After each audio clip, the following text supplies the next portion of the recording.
The final chapters of David Reimer's latest book are left unfinished. His conflicted life cut short last week by a tragic suicide. Reimer's story made international headlines. He was the victim of a bizarre gender experiment, a boy forced to live his childhood as a girl.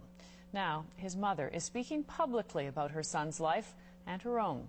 Janet Reimer says she wants to finish writing his story as well as share a mother's pain. Here's the CBC's Jennifer Rattray. He was so humanitarian. He loved animals, he loved family, and he loved children very much. Janet Reimer sees the smile on her son David's face, but she knows what it's hiding. A painful lie, a lie that haunted him, ultimately to his death.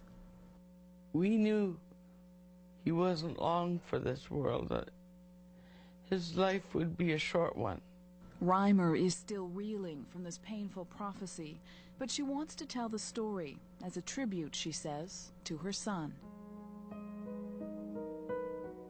Winnipeg in the mid-60s, Janet Reimer was a typical homemaker, busy with 2 baby boys.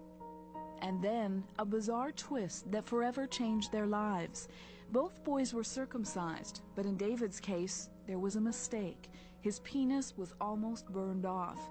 Janet had no idea what to do. Then she read an article about this man, Dr. John Money, a sociologist from Johns Hopkins University, who had a radical idea that boys could be raised as girls, that nurture was stronger than nature. We've been stereotyped in our view of male and female.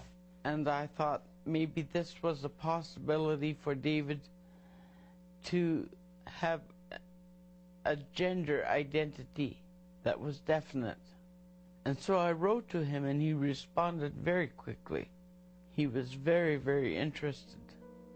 The family went to Baltimore. David had minor surgery to repair the damage, began taking sex hormones, and became a girl, Brenda.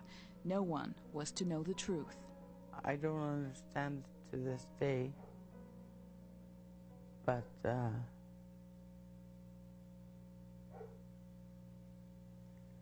we also were afraid of the world, and we hid as a family.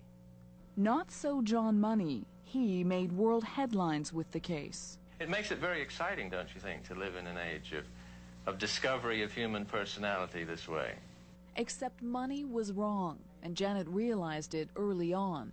I lied to myself. I pretended it was going to work.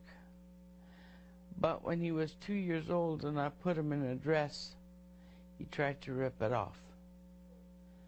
Then I thought, oh my God, he doesn't want to be a girl.